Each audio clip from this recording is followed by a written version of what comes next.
तो भाई लोग उम्मीद होगी आप सब बढ़िया होंगे। काफ़ी ज़्यादा लोगों का ये डिमांड था कि भैया इनपेंशन वाल के पर्पज़ से बना दो वीडियो। तो ये भैया इनपेंशन वाल है जो कि आप देख सकते हो, ये काफ़ी गाड़ियों में लग जाता है, जैसे स्कॉर्पियो, एमहॉक, टियागो, काफ़ी ज़्यादा काफ़ी गाड़ियों में लग जाता है। ठीक है। और एक अल्टो का आता है, वो भी काफ़ी गाड़ियों में लग जाता है, तुम्हारी टोयोटा फॉर्च्यूनर फॉर्च्यूनर सब में लग जाता है।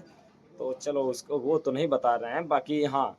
और एक ये है, और ये एक ये आता है हुंडई वाला, जो कि ये एक्सयूवी 500 में लग जाता है। और हुंडई की जितनी भी गाड़ियाँ हैं सब में लग के करीब करीब आता है।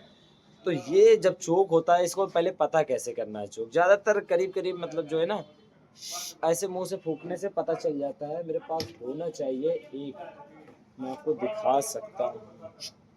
नहीं अभी तो नहीं है, लेकिन ये जो है ना ब्लॉक हो जाता है। जब अंदर से ब्लॉक हो जाता है तो हवा जो है ना, ये पास नहीं होती। अगर सुन पा रहे होगे तो आवाज़ आ रही होगी, ये हवा जो है आ नहीं पाती। और हाँ, ये रिपेयर भी हो जाता है, मैं आपको बता देता हूँ, ये रिपेयर भी हो जाता है। बस इसकी यही है जो ना, ये ट्यूनिंग मिलानी पड़ती है, काफ़ी लोगों को नहीं पता है। अगर आपके पास जैसे पेंशन वाल नहीं है तो आप बना सकते हो, ठीक है, रियर केस पे, लेकिन बहुत ज़्यादा बनाने की कोशिश ना करना, क्योंकि बनाओगे तो आप ही का नुकसान होगा। कस्टमर के बचाने की कोशिश में आप ही का नुकसान होगा। तो इस वजह से मैं इसका राय नहीं दूंगा कि इसे बनाओ। नहीं मिलता है रियर केस पे, तब आप कोशिश कर सकते हो, ठीक है। ये ट्यूनिंग होती है खुल के भी, बट ये ध्यान जरूर रखना कि इसमें जो है ना, काफ़ी ज़्यादा लोगों को पता भी नहीं है कि मतलब कैसे क्या खुलता है। ये तो काफ़ी लोग जान जाते हैं चलो कैसे खुलता है। ये जो है ना, आप अगर देख पाओगे, ये स्प्रिंग है और इसमें एक पत्ती टाइप की है ये। अब ये जो है वाल जो है ना, एकदम बराबर का छेद हो गया। अगर आप देख पा रहे होंगे तो ये जो है एकदम छेद हो गया। अगर एक सेकंड दिख रहा होगा, एकदम छेद दिख रहा होगा, ठीक है। अब एकदम ये फ्री हो गया है। और हाँ, एक चीज़ और मैं आपको बता देता हूँ, इसके ऊपर जो है, कहाँ गया साला, ये लगा हुआ है, ये वाल की तरह काम करता है, दबता है हल्का से, और ये भी खुल जाता है, ठीक है, ये भी खुलता है भाई। तो बहुत रेयर केस में आप बना सकते हो। बाकी जो है ना, ये जो है ना, इसके अंदर अगर कालापन है या सफ़ा कर सकते हो, लेकिन अगर ट्यूनिंग नहीं कर पाए सही से तो काम खराब हो जाएगा। बाकी ये बहुत इजी तरीके से टाइट भी हो जाता है, ऐसा नहीं है। मैंने इसको ब्रेकर्स फिक्स कर दिया है। अब टाइट करने के लिए थोड़ा दबाना पड़ेगा आपको, क्योंकि दबा के ही टाइट, हार्ड मटेरियल रहता है ना, मतलब थोड़ा स्प्रिंग इसमें लगी रहती है, क्योंकि स्प्रिंग का ही पूरा रोल रहता है। अब देखो, अभी जो है ना एकदम फ्री काम कर रहा है, लेकिन अब जो है थोड़ा कम हो गया। तो इस वजह से इसकी ट्यूनिंग आप कर सकते हो। और हाँ, कभी कभी ये होता है जब इसकी स्प्रिंग अंदर की ख़राब हो जाती है ना, तो बाहर से तो आपको ये फ्री बताएगा जब आप फूकोगे, लेकिन जब गैस डालोगे ना तो ये अचानक से वो बताने, चोकअप बताने लगता है। इसका रीज़न ये रहता है कि इसकी जो है ना भैया, उधर से जो कंप्रेसर का वैक्यूम जो खींचता है, वैक्यूम जो उधर से खींचता है, वो चीज़ जो है ना, इसका जो है स्प्रिंग को अपने साइड दबा लेता है। इस वजह से ये ब्लॉक हो जाता है। ब्लॉक का मतलब ये है कि इधर से तो प्रेशर जाता है, सीधी सी बात है। इधर से जो है ना, कंडेंसर से होते हुए प्रेशर इसमें जाएगा, और इधर से जो है ना खींचता है, वैक्यूम करता है, मतलब कंप्रेसर पे जो पाइप बंधी रहती है, जब खींचता है ना, तो इसी में जो स्प्रिंग लगी रहती है, जब चोकअप करता है, तो ये जो स्प्रिंग जो चपक जाती है ऊपर के साइड। इस वजह से ये वाल जो है चोकअप करने लगता है। तो दो कारण होते हैं, जैसे स्प्रिंग खराब होगी तब भी चोकअप करने लगेगा, और दूसरा कारण ये है कि मतलब जैसे मैंने कहा नहीं आपको, जैसे कोई और चीज़ ब्लॉक हो, ऑयल भी ज़्यादा हो जाता है, तब भी ये चीज़ दिक्कत देता है कुछ रियर केस में। ठीक है, काफ़ी गाड़ियों में बना ही देते हैं। बाकी थोड़ा बहुत समझाने में हो सकता है गलती हो गई होगी। बाकी मुझे उम्मीद होगी गलती मैं नहीं कर सकता कभी भी, क्योंकि मैं जो भी बताता हूँ वो रियल ही केस में बताता हूँ। बाकी ये जो है कंडेंसर फ़िल्टर है, काफ़ी ज़्यादा गाड़ियों में ये भी चेंज हो जाते हैं, जो कि आप देख सकते हो।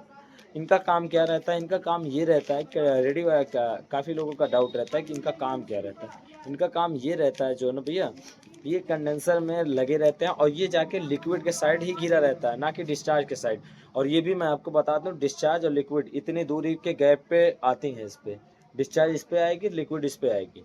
इतने दूरी के गैप में आती हैं, ठीक है। और एक लाइन में 10 से 12 छेद रहते हैं। ये ज़रूर ध्यान में रखिएगा, क्योंकि काफ़ी ज़्यादा लोगों को ये पता ही नहीं है कि लाइनों में छेद भी होते हैं। काफ़ी तो ऐसे बताते हैं कंडेंसर आप सफ़ा कर लोगे, बहुत ज़्यादा काली के सफ़ा हो जाता है, लोग आपको चूतिया बना रहे हैं। भाई सफ़ा 10% होता, बाकी सफ़ा नहीं होता है, वो अलग बात है, मजबूरन चला दो आप। मजबूरन नहीं चलाया जाता। अगर काम आप अच्छा कर रहे, देखो काम आपको सफाई से एकदम करना है। अगर आप सफाई से नहीं करते हो ना, तो कस्टमर एक ही बार कर लिए रहेगा आपके पास, नहीं तो नहीं रहेगा। ये जो है ना डिस्चार्ज पाइप से आयल जो आता है, आयल और गैस दोनों साथ में आती हैं, रन होती हैं। तो ये जो है ना लिक्विड फॉर्म को अपने अपने अंदर एब्जॉर्ब कर लेता है, मतलब कैच कर लेता है। उसके बाद जो है ना मोटेपन को हल्का आयल जो है ड्रॉप करता है लिक्विड के साइड। जब लिक्विड के साइड हल्का ड्रॉप करेगा तो सीधा इन्पेंशन वाल पे जाएगा, क्योंकि जब मोटा आयल इन्पेंशन वाल पे जाएगा तो जाहिर सी बात है इन्पेंशन वाल को ब्लॉक कर देगा। तो जब इसमें जब जाता है ना, तो आयल जो है फिल्टर करके गैस के साथ आयल लिक्विड फॉर्म रहता है, ऐसा नहीं रहता, लिक्विड फॉर्म रहता है, लेकिन हल्का करके लेके आता है। जब हल्का करके लेके आता है तो सीधी सी बात है वाल चोकअप नहीं करेगा, कोई दिक्कत नहीं आएगी। तो ये रीज़न होते हैं इनके भैया, काफ़ी ज़्यादा लोगों को नहीं पता होगा इन सब के बारे में। और ये तो आपकी गाड़ियों में आते ही नहीं है, अब तो कंडेंसर में इंक्लूड होके ही आते हैं। और हाँ, इसमें एक पत्थर तरीके से भरा रहता है, इसमें लोहा मेटल फेटल कुछ नहीं होता। एक बंदा बता रहा था इसमें मेटल की तरीके से, मेटल फेटल कुछ भी नहीं होता, एक पत्थर की जैसे पियरा होता है वैसे समझ लो, पियरा की जैसे पत्थर के दाने होते हैं। तो चलो और इसमें भी वही सेम कंडीशन रहती है। अब इसको पता कैसे करना, हाँ एक चीज़ ये भी मैं आपको बता देता हूँ, बहुत अहम जानकारी है, इस वीडियो को आप चाहे सेव कर लीजिएगा, चाहे ये चीज़ जरूर जाए। अगर ये चोक रहेगा तो जैसे लिक्विड की तरह का, जैसे लिक्विड जो है, लिक्विड पाइप आपकी जो है ना, हाँ अगर ठंडी होती है, अगर ये चोक रहेगा तब भी लिक्विड पाइप ठंडी होगी। हाँ कहाँ से कहाँ तक होगी, आईडी बोतल तो कूलिंग कॉइल तक ठंडी होगी। और अंदर कूलिंग भी रहेगी, लेकिन उतनी अच्छी नहीं रहेगी, कूलिंग रहेगी, अंदर कूलिंग भी रहेगी, दिक्कत कूलिंग में भी नहीं आएगी, मैं ये भी बता देता हूँ। इस चीज़ के बारे में किसी को मतलब बहुत कम रेयर बंदे को पता होगा, ठीक है।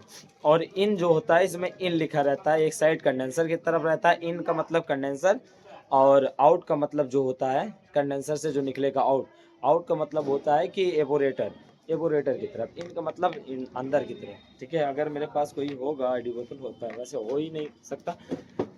फिलहाल ये इन्पेंशन वाल की तरह ये भी चोकअप अगर करेगा तो वो जो है ना लिक्विड पाइप जो है आपकी ठंडी होगी, लेकिन कहाँ से कहाँ तक, आईडी बोतल तो कूलिंग कॉइल तक ठंडी होगी, कंडेंसर से आईडी बोतल तक ठंडी नहीं होगी, ठीक है। तो ये ज़रूर ध्यान में रखिएगा। और बाकी इसमें भी सेम प्रोसेस मेटल की तरीके से भर रहता है। बाकी मिलते हैं किसी नेक्स्ट वीडियो में नेक्स्ट टॉपिक के साथ। बस इतना ही जानकारी मैं आपको दे सकता हूँ और कुछ नहीं दे सकता। और जिसको भी अगर इसका सर्वे पूरा काट के करवाना होगा बताएगा, मैं कर दूंगा, ठीक है भाई। कंडेंसर के बारे में अगर आपको सर्वे करवाना होगा उसको भी मैं बता दूंगा, वीडियो कूलिंग कोयल का भी बना दूंगा, ठीक है। काट पीट के मैं आपको समझा दूंगा। बाकी कैसी लगी वीडियो कमेंट कीजिएगा। वैसे मुझे पता है कि अच्छी नहीं लगी होगी, क्योंकि मैंने उस तरीके से आपको बहुत ज़्यादा अहम जानकारी ये थी नहीं, लेकिन ये जानकारी तो बहुत अहम ही थी। अगर आप समझ गए होगे तो ये जो है ना अगर चोकअप ये भी करेगा तो इन्पेंशन वाल की तरह शिकायत ये भी देता है। और उस पर सबसे ज़्यादा डाउट लोगों को जाता है इन्पेंशन वाल खराब है, लेकिन ऐसे रियर केस में इन्पेंशन वाल खराब नहीं होते, ज़्यादातर इस पर प्रॉब्लम आती है, ठीक है भैया।